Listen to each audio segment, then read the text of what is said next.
আজ বনফুলের জন্মদিন। আমি বনফুলের একটি কবিতা আবৃত্তি করে শোনাচ্ছি। উত্তীর্ণ করহ মোরে।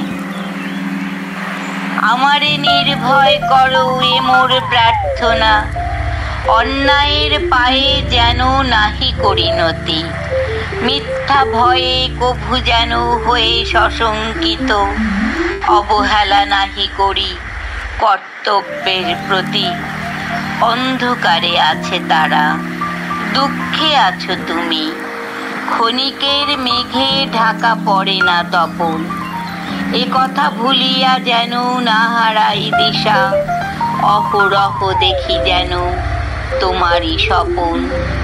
সেই সুর দাও কণ্ঠে, যে সুরে জীবনে সত্য শিব সুন্দরের গাব জয় গাথা।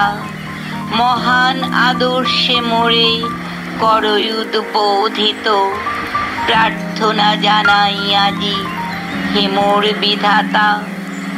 দাও শক্তি, দাও ভক্তি, দীপ্তি দাও চোখে, উত্তীর্ণ করহ মোরে সদানন্দ লোকে।